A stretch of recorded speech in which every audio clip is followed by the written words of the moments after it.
Yes, 10 o'clock. At 10, the new Ofsted report cards. Will they improve schools? We're expecting the Education Secretary, Bridget Phillipson, to make a speech in the next hour talking about driving up school standards. Now, this morning we've got the first sight of how Ofsted is to judge schools. The single word judgment is scrapped after the death of primary school teacher Ruth Perry in 2023. In its place, a report card looking at different areas like quality of education, behaviour and attendance, personal development, leadership and management, and inclusion. 5 possible grades for each, from causing concern to exemplary. Very, very good. Ofsted says it'll help raise standards and improve the lives of children and give parents and schools lots more detail. It's going out for consultation. Let's put it out for consultation at 10 o'clock. We'll hear the Education Secretary, a little bit of what she has to say. I'd like to hear from you too. Will new Ofsted report cards improve schools? That's coming up at 10, 9:38. Every day is a school day, which leads us beautifully onto our second hour debate about Ofsted. Thank you all very much indeed. Thanks for the texts. Thanks for the calls. This is an important one today. They're putting something out for consultation. And when they put something out for consultation, where better to consult than the Five Live Consulate of consultation right here at the nation's phone-in. That's what we're going to do. So, and they listen. Oh, they listen. We're going to listen to Bridget Phillipson, the Secretary of State for Education, and we're going to listen to you. So get in touch. I'll lay it out for you in a second. BBC Radio 5 Live. Nikki Campbell. The voice of the UK. Yeah, we've had first sight of how Ofsted is going to judge schools in England. Massively controversial. The single word judgment has been scrapped after the death of primary school head teacher Ruth Perry in 2023, seen as brutal as it was imprecise. In its place, a report card looking at different areas like quality of education, behaviour and attendance, personal development, leadership and management, and inclusion. And the 5 possible grades for each, from causing concern to exemplary. Ofsted says it'll help raise standards and improve the lives of children, give parents and schools loads more detail. So, as I said to you, out it goes for consultation. Let's kick that one off. We're hoping to hear from the Education Secretary in a speech this morning. I'd like to hear from you too. Will the new Ofsted report cards work? 08085 909 693. And get me a text. Send me a text, 85058. It's 1 minute past 10. Right, the new Ofsted system, which is mooted and suggested, and let's get it reacted to from you. This is the Ofsted Chief Inspector. He actually came on this programme, I don't know, a year or so ago, and took calls. It was a really interesting and impassioned hour as well. Yeah, so Martin Oliver, he explained the new report card on BBC Breakfast. Providers, schools, they didn't want the single word summary judgment, but they did want either a narrative or a bullet point, and their third option was to say we want some clarity.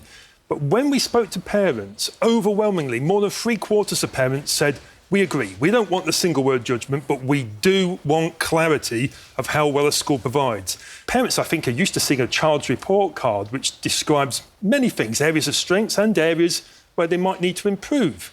This is doing the same. Katie, good morning in Burbage. Clive in Staffordshire. This is great. Hi, Clive. Clive, former Ofsted inspector, right with you. Katie, former teacher. I believe you left after a bad Ofsted, so you are in a brilliant position to be part of our consultation this morning. What do you think, Katie? I don't see a massive difference, really. There's still 5 now, single, or some of them have got 2 words involved in the title of them. I don't see a massive difference, to be honest with you. I'm not sure what the answer is, if I'm honest. But I think Ofsted, the bits that I've read, it's about giving parents an informed choice and a bit more information about the school that they're sending their children to.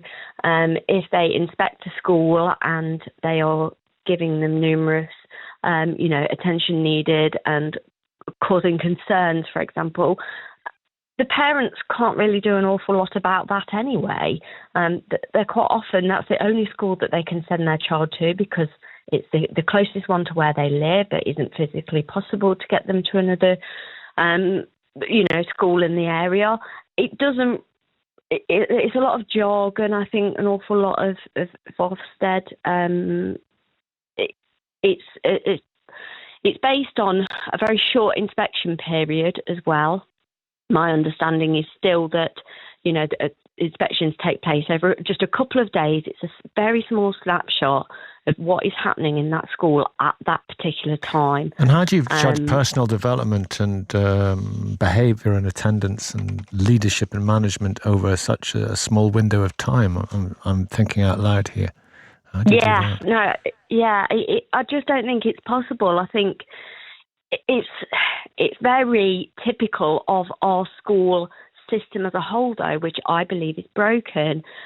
You are giving children, human beings, 1 or 2 days, when they do their GCSEs or their A-levels, they've had years' worth of learning towards that particular day, and they have worked solidly, they've worked really, really hard, and then that one particular day they wake up, they've got a bit of a headache, maybe something bad has happened at home, they go in and do an exam, and it's a terminal exam, and all that work that they put towards it because they had a bad day on that exam, that's it. It can all go a little bit wrong for them, and they're graded in the same way with one particular thing that then they carry through the rest of their life.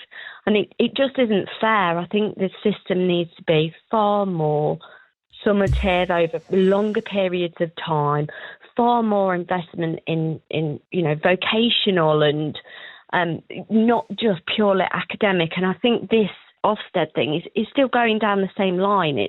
We're going to come in and judge you on the 2 or 3 days. The pressure that is felt by staff is still the same.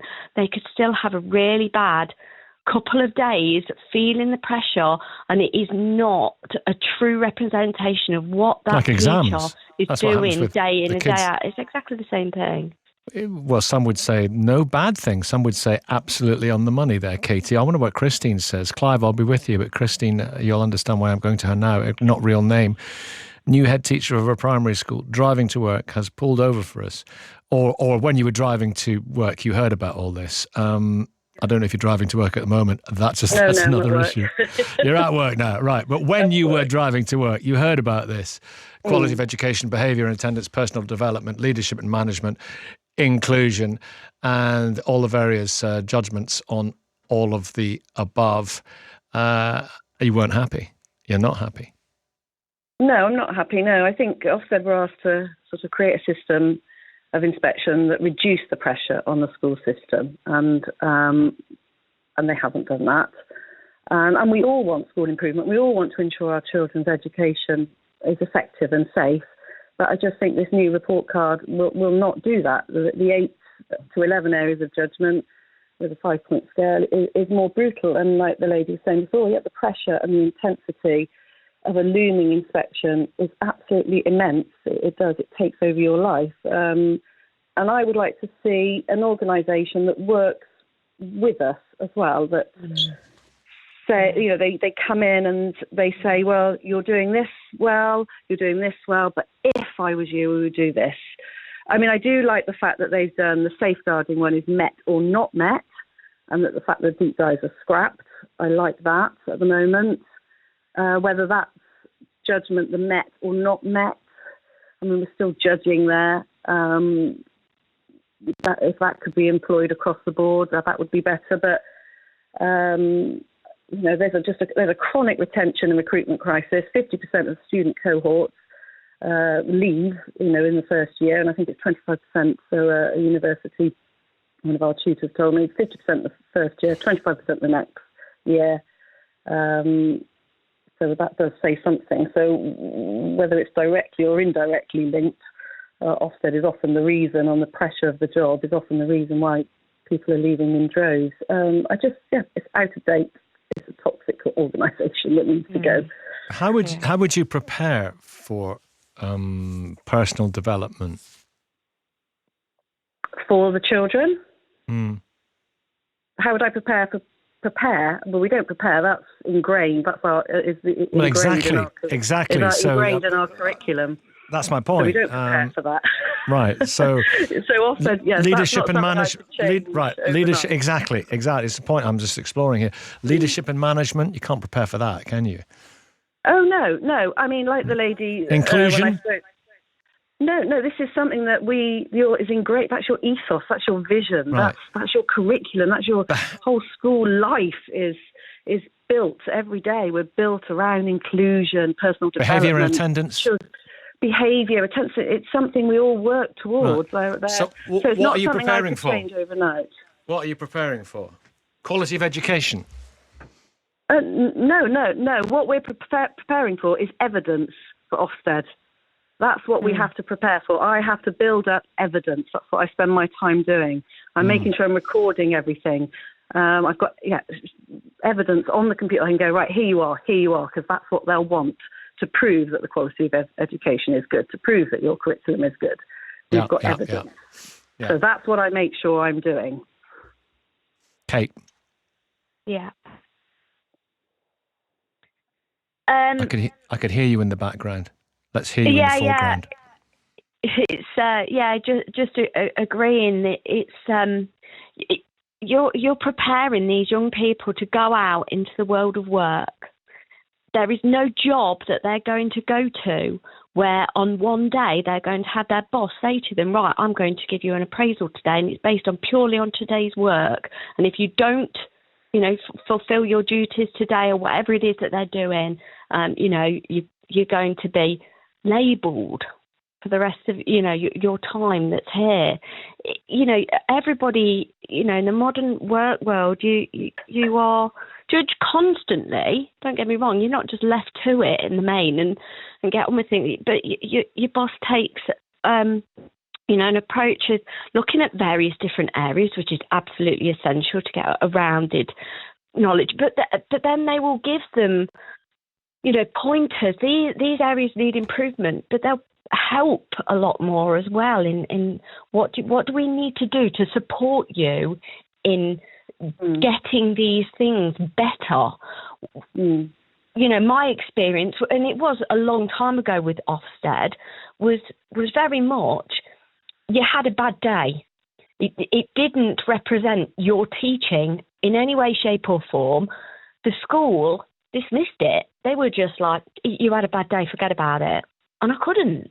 And you then, because you've got this judgment hanging over you and there was no support there. And again, it's the same with these kids. If they're failing and they get their results badly, on their GCSE day, it's like, never mind, just go on to the next thing now. And a lot of them can't because they haven't got those results.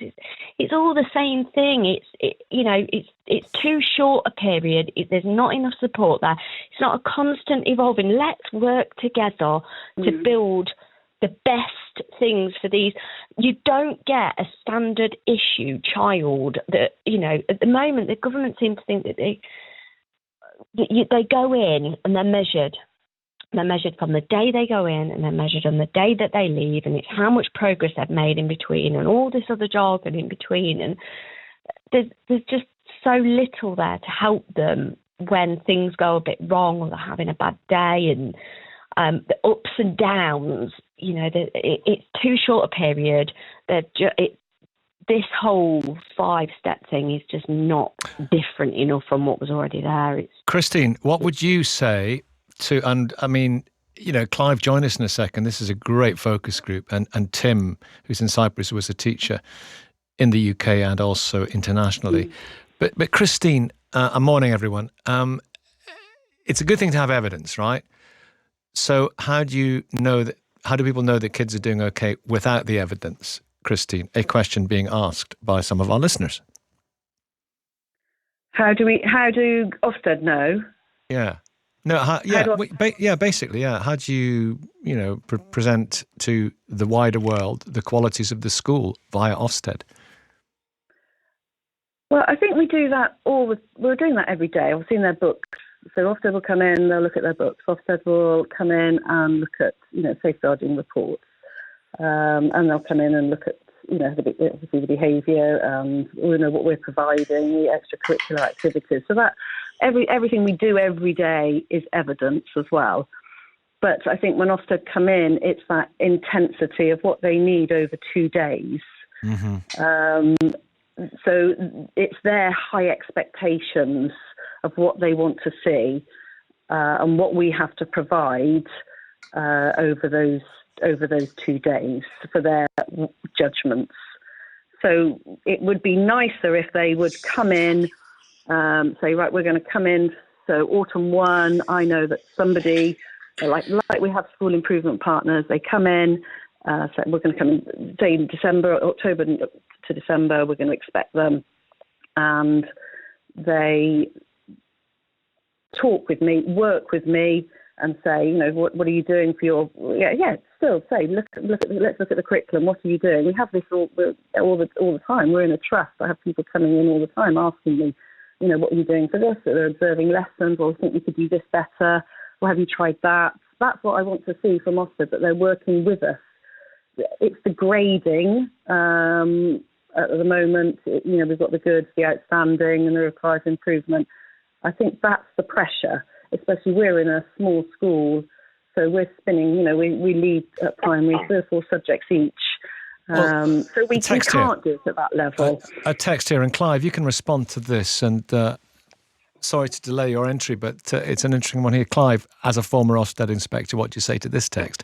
Building evidence is what you do day to day. When you're being audited in the commercial world, you have to show you're doing it all the time. If you're doing your job properly, there should be no prep required. Paul in Wolverhampton sends that view. Anything in it, Clive, as a former inspector? Well, I'm not qualified to speak about inspections of schools, because my inspection experience has been with apprenticeships and post-16 education in the context of FE, further education and skills. I've every sympathy with school teachers. More and more is being expected of them. Just to give you 2 recent examples, the previous speaker spoke about evidence. So you've now got to produce evidence, schools have got to produce evidence that they are promoting fundamental British values, democracy, rule of law, etc., etc. Mm-hmm. Yeah. Now you've got to evidence that. You've got to evidence that you're offering effective careers advice. So I do have every sympathy with school teachers. My concern, Nikki, is the fact that the new proposed format is repeating what would the old format that is going to be used for inspections in all settings, early years, further education, independent learning providers, and it simply does not work. I can talk about why I think it is not working in further education and skills. But is that relevant to our conversation at the moment, where you want to focus mainly on school inspections? I agree. It's a rehash, isn't it? A rehash. I agree. Yes, it's a rehash of the old system. Yes, it's almost as if they've sort of said, "Well, let's have a look at another word for outstanding." Oh yes, secure. Yeah. Nikki, from the perspective of inspecting apprenticeships and in the FE and skills area, I inspected for 23 years. I retired last year from inspection. What I found is that too few inspectors of adult learning provision have got sufficient or any industrial or commercial experience, and yet we are asked, I'm saying we as a former inspector, we're asked to comment on learners' work. Now, if you have no experience of engineering or hairdressing or plumbing, how can you make a comment on the quality of learners' work? But this, Nikki, I'm coming from the perspective post-schools. And I believe that there should be two inspection bodies. There used to be, when I started inspecting, there used to be the Adult Learning Inspectorate, and that was subsumed by Ofsted, and I presume it was done on financial reasons, but it isn't working effectively now. Let me bring Mohammed in Birmingham. Mohammed, it isn't working effectively now. Mohammed, head of a school, what system do we need, and what do you think of the one that is being suggested? Good morning, Mohammed. Good morning, Nikki. Thank you very much for taking me on. I did listen to your programme early in the morning, and I've been listening attentively to what Labour have been saying, what they're going to plan to do. As part of senior leadership and academies that we run here in Birmingham, I'm not going to name the academies, I found that the last inspection we had from Ofsted was, it was like unbearable, because the head teacher had called me. I went in quickly. Everything we had prepared, it wasn't about Ofsted, it was about the children. Every child matters. We don't really look at, oh God, we're so scared of Ofsted. It's not about that. It's about preparing those children for real work in real circumstances. Now, all we get from Ofsted is every time they've come in, whether it's 18 months or 3 years, we've got one set of inspectors telling us one thing, another inspector telling us another thing. So I made all these notes down, and I actually said to the inspector, right, so who's got it right, you or them? In 18 months, you've inspected this school, which I'm a senior lead to, and you've said, these are the names of your inspectors that have come in and told us to do this. These inspectors told it, so who's got it right, who's got it wrong? And what I feel is, because I've got two friends who are Ofsted inspectors, senior inspectors, by the way, they've actually told me, look, don't take it personal, but we do come in with a slight agenda as well on a failed school. I said, that's absolutely unfair. This is the reason why staff are leaving. My staff are leaving, and I'm left now with, bringing in staff who are doing, temporary work, I call it, because they're not on my books really. They're just there to babysit the children for the day.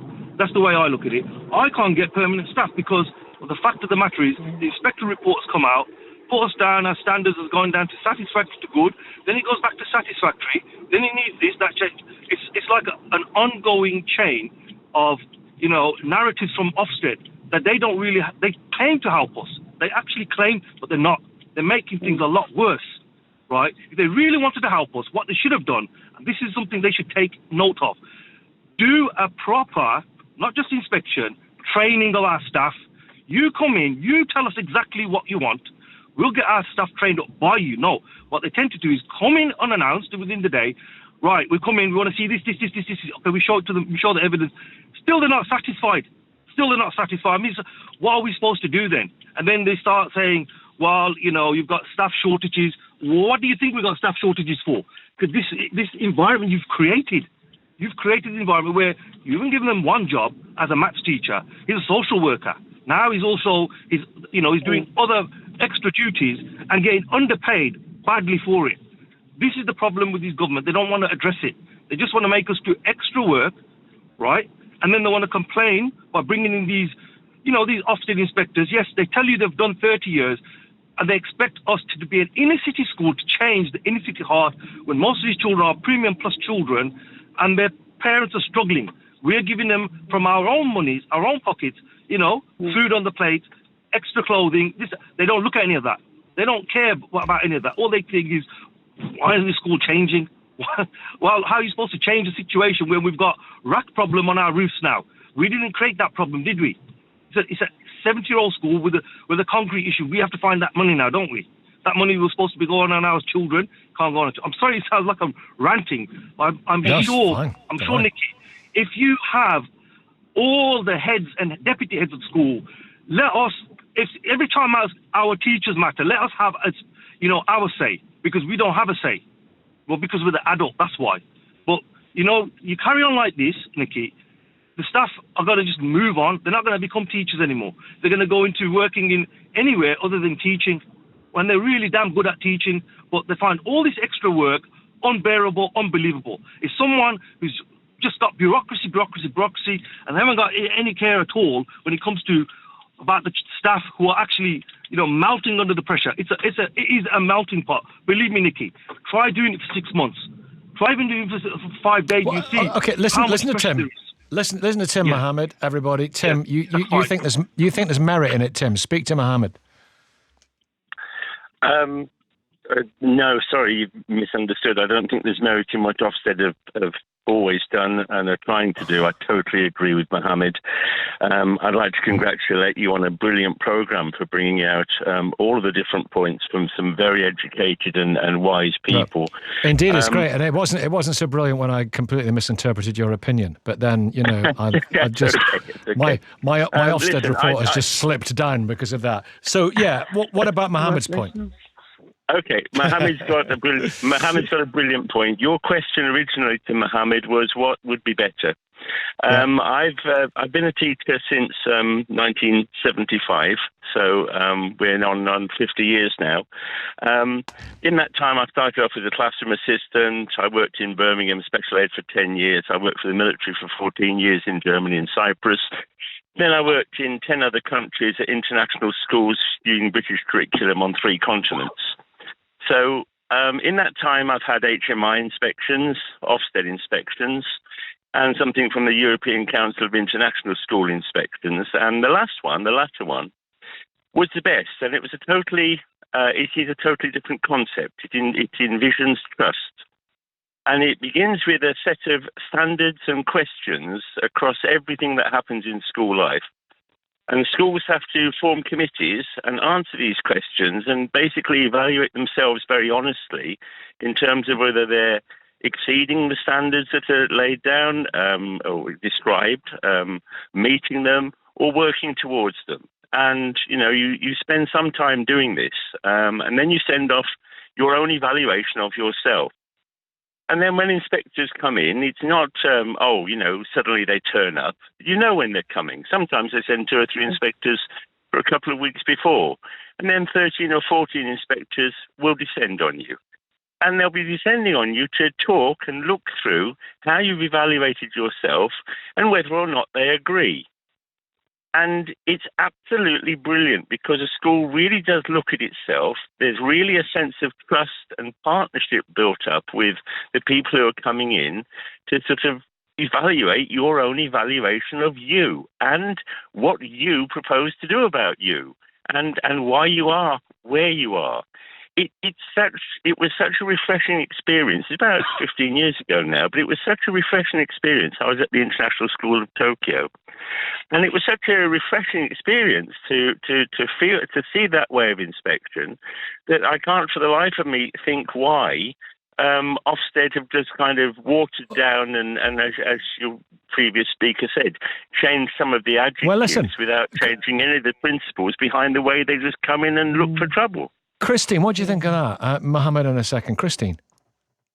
No, yes, I'm nodding as he's speaking. Yes, I much prefer that because it's working with us. We're all sitting around the table. We're evaluating, and that's what it should be. And that's what we do when our school improvement partner comes in, or when our the trust gets together. We all sit round and evaluate. And I like that. That's a lot better. Mohammed, what do you think?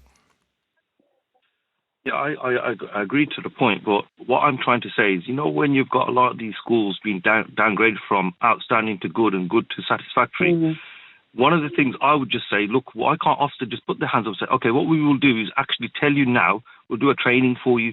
We pay for the inspectors anyway. Why don't they just actually come in and say, right, we'll do a full day training with all your SLT and your members of your team. And this is exactly what you're supposed to be doing, what we're looking for.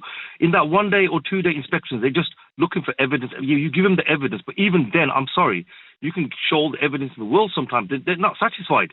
It's like they're nitpicking sometimes, unbelievable nitpicking. And it's only the schools that are doing... Yeah, and it feels like the only schools that don't get nitpicked on is like the schools that have been outstanding in the grammar sector and they've done so well, so long. It's like, they're in because I've taught at grammar school. I know where the inspectors came in. They weren't nitpicking. I'm being honest with you. They were not nitpicking, right? Why not? But when I started working, why not? Why weren't they nitpicking? Grammar school with They Can were I say something, Nicky? 240-year-old grammar school, and they were just being very, very adamant that they have got the right everything done. It was felt like that. They weren't even going through a lot of the folders. I was like, wow, you're not even going through all these folders with me. And this is the way it was. So you see, you've got certain inspectors already deciding when they've gone into a school, this is what we're going to do, right? Where they've gone into a grammar school, oh, they're doing really fantastic because they've been around for 200 years and they're outstanding. They're getting the right grades. But inner city schools, right, here we go. We're going to sort you out good and proper. It feels like that. You know, I really can't say more than that today. Yeah. And I'm sure if I was to put this, I'm 100% sure you go and put it online on a website, let all the head teachers and SLTs have their view. Watch what they're going to be saying about you guys in Ofsted. Watch what they're going to say. They're not going to be supporting everything you're saying. It seems like a dictatorship more than a unionship. Yep. So you see, you know, you've gone silent because I'm telling you that is the point that I'm trying to say. Ask every head of school. I've gone silent because I was waiting for someone else to come in. But how have you done in the past? What was your last inspection? How was it? No, what was your last inspection like? How did you do last inspection? We did good, and we got outstanding features, and we were challenging it. Why weren't we outstanding? We were challenging it. So they've halted the inspection. It's just recently the inspection has happened because we were fighting the fact that, no, we don't believe that. We believe this is outstanding. So they've halted it for a bit to evaluate the situation, like, have they got it right or have we got it a little bit too harsh on them? What wasn't outstanding in their view initially? Right, what wasn't outstanding? Okay, let me explain to you. So we've had all the staff do the training, the CPDs, everything, and then we were just one member of staff, he or she may have on that day had a little bit of a blurry day. So they judged her one lesson to not go in with all the other lessons. And the actual inspector said to me, everyone's got to be singing off the hymn sheet. I'm like, if you look at this teacher, she's only been in there for 3 years. She was a nervous wreck. She had never been through a school inspection in her life. It was like literally me trying to hold her hand through the inspection. They felt she was not, here's the words, she did not show full competence in every area of it. What do you think? You came in, two of you, with your notepads, and you were literally staring at her in a way that she did not feel comfortable. She did not feel comfortable. I had to go in there in that lesson, and then for that reason, I challenged her. I said, hang on, she's only been in teaching for 3 years. Give her some chance here. You know, she's never been through an inspection in her life. But no, they said, we judged you on the day what we saw. Wow. A bad day for one teacher, and everything has gone down from outstanding to good. So I'm challenging that. I'm not having it. That's what I told them. I'm not having that. Yeah. Kelvin and Argyle, what you... were all in a favour. All the children were in her favour as well. Kelvin, what do you think? Well, I'm listening quite intently to that last conversation. And I used to be in business, and if we failed in business, we failed. So I can't understand why there's all this shit about failure. Because the Ofsted system is there to help point out where the failings are. And it's not but exactly... she didn't fail. Well, no, she didn't fail, but all she had to do was deliver the lesson. You don't get questions. Do you know how hard it is? Do you know how hard it is when you've got two people dressed in suits who are inspectors, that this person's never been inspected like this in their life, and they're fearing the fact that, you know, they're going to fail everything. I told them to relax, don't worry, everything. But that doesn't work like that on the day. Isn't the most terrifying thing standing up in front of a class full of kids? Sorry, Kelvin. Of course it is. Sorry, Kelvin, let's hear Kelvin out. Go on. I'm very sorry, but I've been called in for a meeting. Some parents have turned up, and I've got to go. I'm very sorry about that. It's all right. You've laid it out beautifully, your point of view, and I hope you feel that we've given you the chance to do that. Thank you. You know what? All I want, Nicky, is Ofsted to be honest, and then let the government say, right, heads of schools, teachers, SLT, can we have your view? What do you think? And watch what we're going to start saying. Our voices don't matter. That's what I honestly believe. And I'm not talking about me. Good luck. I'm talking about many heads. Thank you very much. I'm getting meeting stress. I don't want you to be late. Late. Thank you. Good luck. Day. Okay. You too, Mohammed. Yeah, Kelvin, what were you saying? Well, basically, when an Ofsted, from my experience, I worked in the school for 8 years as a specialist technician and support. And when Ofsted came, everyone knew they were coming. prior to Ofsted coming, there were meetings. The entire department, the entire school met, departments met, and department leaders met. So everyone knew exactly what to do. And then the Ofsted inspectors would sit very quietly in the back of the room listening. And it's not the first time that you'd have people sat in the back of the room listening, because sometimes parents would come in if they were thinking of bringing a child there, and they would sit in the back and listen to understand how the lessons was going on. But the whole thing is, it's a little bit like taking your car for an MOT, an Ofsted report. It's the report on the day, and you pass or fail. But what some How's people that fair? How is that fair? Well, someone has to raise the flag up the pole to have a discussion point. You can't leave it. You can't leave schools uninspected. So you need to know exactly what's going on. And when you look at the Ofsted report for every school, and I just looked this morning when I heard it on the other channel when they were talking about it, I looked at my old school and it's rated as good, and it's been good for the last two, and it was outstanding for the previous one. But when you look at the report, yes, you get the single word. Then it goes down and you then got 5 or 6 different sectors, all rated good, whatever. And then if you care to press the button that says PDF, it then explains exactly how that day went, how that inspection went. And it will go through the minutiae of detail. I remember one year they talked about diversity. And they sort of had to go to school for not having enough children of different diversities. Unfortunately, this school was in an area where it was all one type of child. It was a well-off area, so all the children were of a similar sort of ethos. So there weren't children that were suffering from, what their living conditions, that were poor or substandard education or multilingual or anything like that. I think that's an important point. I'm going to bring it to a close there because that's an important point about not taking sufficient note of nuance and individual circumstance and the individual challenging aspects of a particular area, the individual ongoing advantages, ongoing single ethnicity of a particular... All that stuff is very important. And thank you all very much indeed. I'm late with the news, but that was terrific. Thank you all. More to come. 10:37. So on the subject of education, here's somebody who's not a big fan of boarding schools. The Education Secretary speaking in the last few minutes about school standards. Here's Bridget Phillipson. Good as a judgment has become too vague to serve its purpose when there are schools rated as good in both the top and bottom 1% for attainment. So just like we guard against grade inflation, to make sure that results really reflect the achievements of students, we must protect standards here too. Because when almost 8 in 10 schools are graded as good, it's time we bank that progress and take good to another level. The imprecision has left too many struggling schools without the support they need to improve. If the diagnosis isn't clear, how can we be confident that the treatment will be right? And the change this government brings is one the public knows is needed.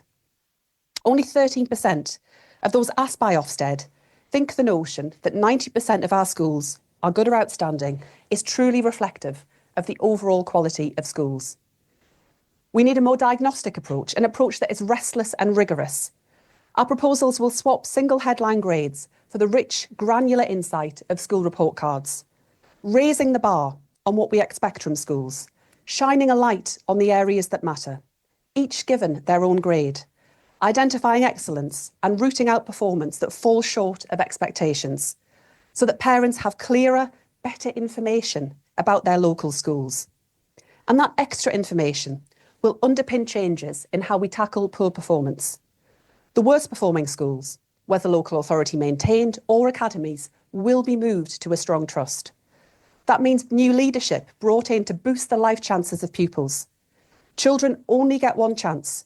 We won't wait around while schools fail around them. Important to hear that. The phrase rich granular insight, I'm not sure I would give that more than, what would the thing be? It would be, I'll tell you here it is. Yeah, causing concern. But apart from that, really interesting stuff. Steve, not real name. Hi, Steve. Hi to you. Rebecca in Lincoln. Hello. Hi, Rebecca. Steve, what do you think about this new system? She is full of enthusiasm for it, and to be fair, rich, granular insight. Maybe that's just what it is. Far more profound and detailed and meaningful. Steve. Morning. My wife's a head teacher, and she she works all day Sunday as well as all the week, and she spends a lot of her time, if not in tears, close to tears, because the pressures that are put on schools are just unbelievably ridiculous. The lack of funding. The problem is we've gone to this new Ofsted thing instead of addressing the real problem, which is the root cause, which is underfunding. And every government's done it. So if we get the funding right, then the knock-on effect in generations to come is better NHS or is better better work. The problem is that the SEND children get funding, which has now been cut, which leads to less people in the classroom, which means more assaults in the classroom, which means you can't educate the children the way they want to, which means the pressures on the head teachers are immense. And all they're trying to do is give us this lovely little flowery document that says they're good or outstanding. The fundamental problem with it all is lack of funding. And you're losing so many good teachers. As you say, ever thus. Breakdowns. As you say. Well, if you get the education right, the rest of the country flourishes.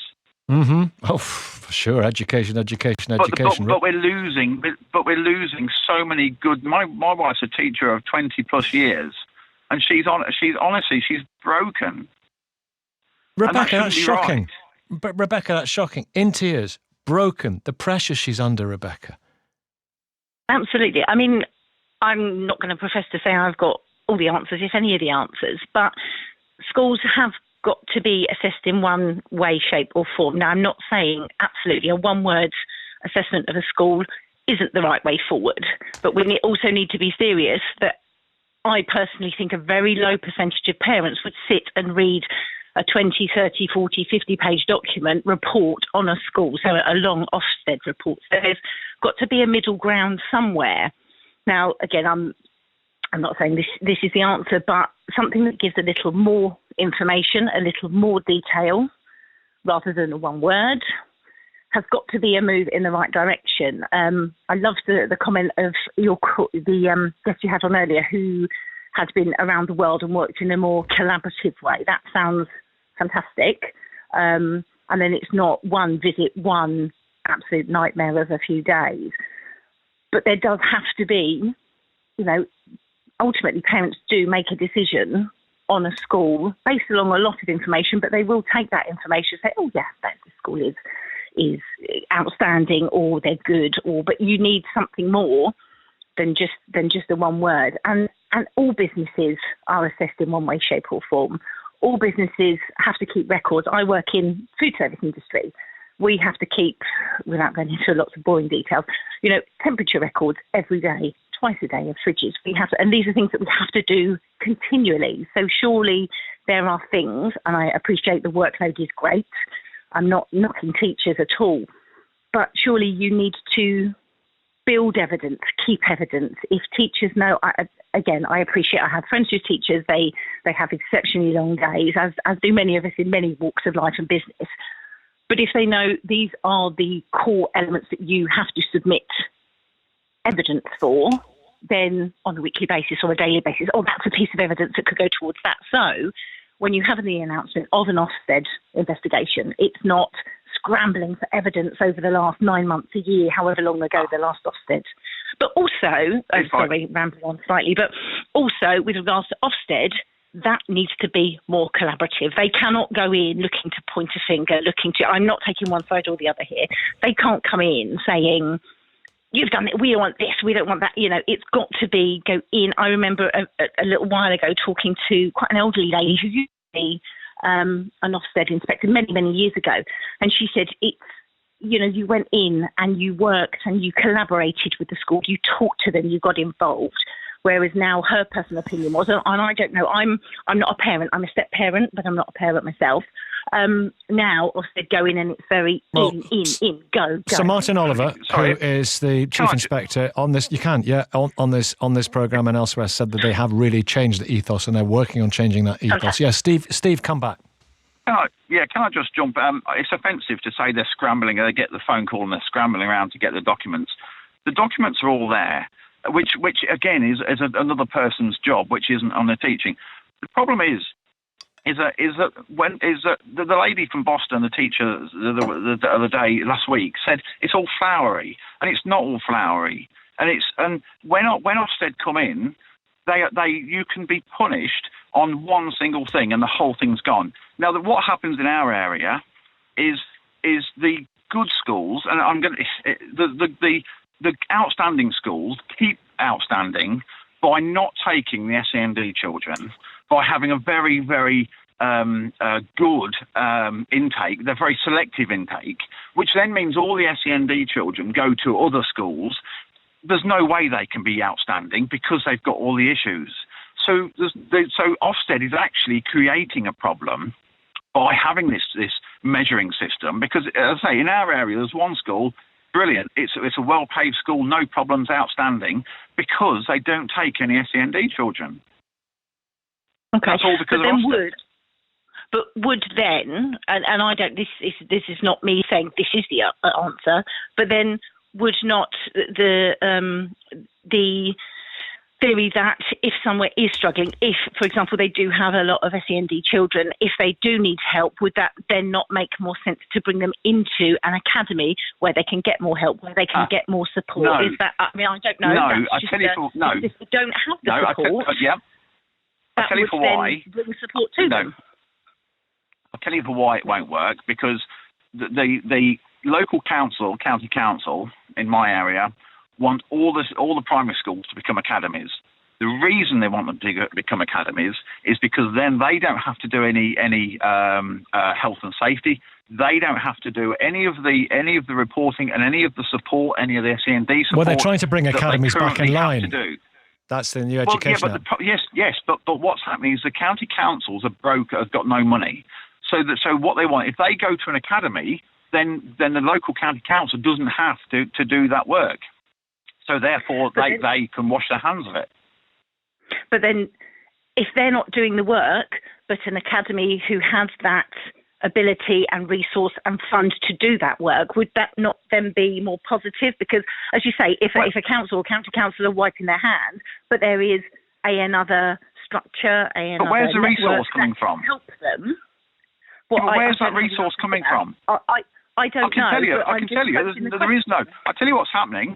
Okay, I've got my best friend's child goes to an academy school. Their funding their school trips have all just been cut because one of the other schools in the trust need more funding. So what's happening is they're taking away from a good school to give. So there is, the long and short of it is, it doesn't matter whether it's an academy or a state school. The long and short of it is, if you haven't got the adults, the teachers and the teaching assistants and the one-to-one care for the SEND children, you've got a problem. And so it all comes down, and I know everything comes down to funding, but surely the government say children only get one chance, then give them the chance. Stop looking at the 1% that are doing really, really well. Look at the rest of that. There's children in my wife's school that it's a safe space for them. They're not getting abused in school, but they are at home. But they haven't got. The teachers can't keep feeding terrible. the children. That's appalling what you just said. Terrifying. But I know, and honestly, some of the things that my wife has to deal with are a policeman would have nightmares. And we're expecting her, who's trained as a teacher. She wanted to become a head teacher, but she was trained as a teacher. She's now a CEO of £1 million business. But also that she's as I say, she's dealing with, honestly, Nikki, she's dealing with with some things which you wouldn't want to hear. she's dealing with these on a daily basis. And and then she gets staff that get upset because they're not. She's not dealing with something. Honestly, she's so broken, and she's on a head teacher chat, and they're all broken. And no one is addressing the government, and no one is wanting to grasp the nettle. No one's actually willing to say, let's speak to the coalface. I think a lot of us. So disappointing. I think a lot of us do not appreciate the what many teachers do. Sarah is. Let me bring Sarah in, and Jen in Great Bar as well. Don't go anywhere, Steve. Not real name. Sarah. Hi. What are your thoughts? Hi. Morning. So I'm a parent. I've got 2 children in primary school, with my eldest being in year 5 with special educational needs. I do think the lack of funding is a major issue, but I also think the government, the process in which it takes to get funding is also absolutely outrageous. The fact that EHCPs take years to process in order to get some funding, if you get the funding, the whole process of that takes far too long. In regards to the Ofsted things, I appreciate that it does put pressure on schools, on teachers, head teachers, because obviously they all want a good outcome.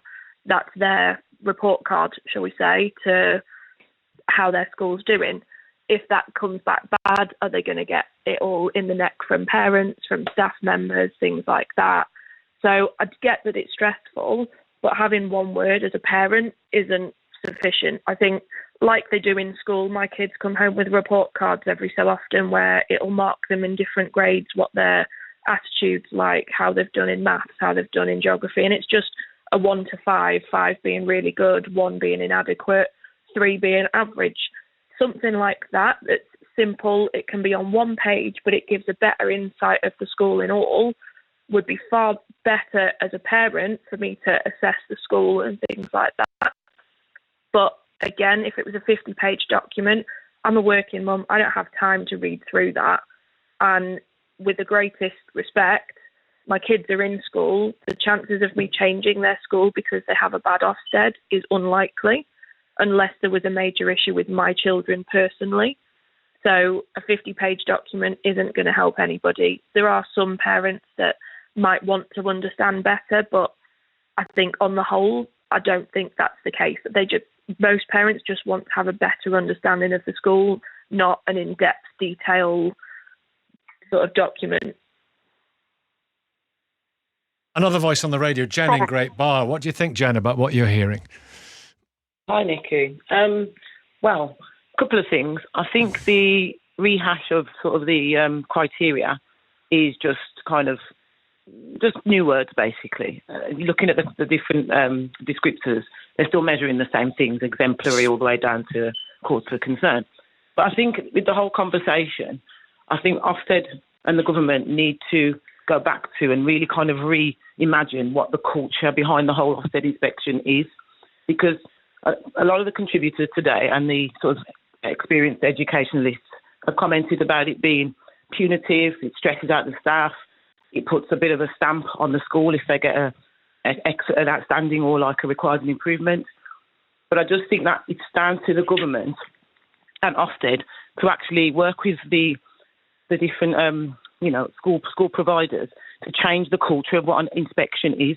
Because the bottom line of it all, in my opinion, is everything that has high stakes is going to be measured.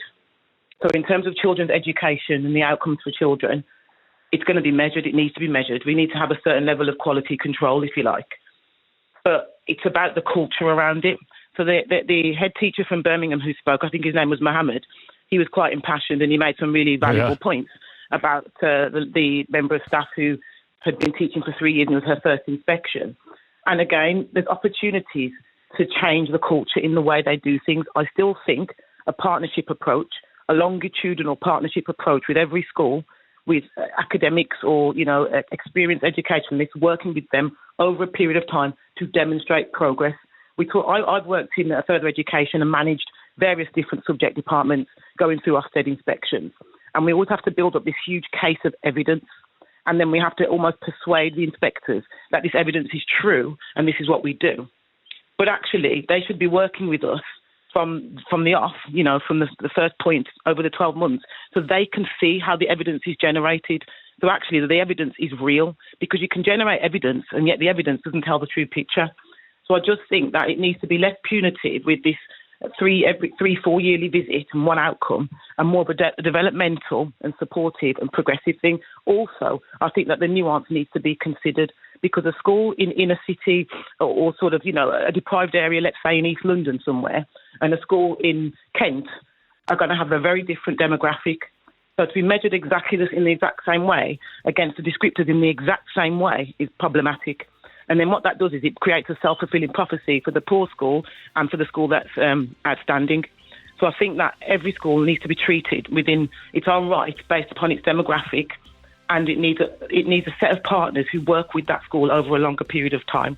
And then they also need to think about the culture around what the purpose of Ofsted is, because right now it's just punitive and it seems very damaging. That's my point of view. Listen, everyone, exemplary. That's my casting my judgment with the wisdom of Solomon. Maybe not the wisdom of Ofsted on occasion, but thank you all very much indeed for the UK. a brilliant hour. This is BBC Radio 5 Live.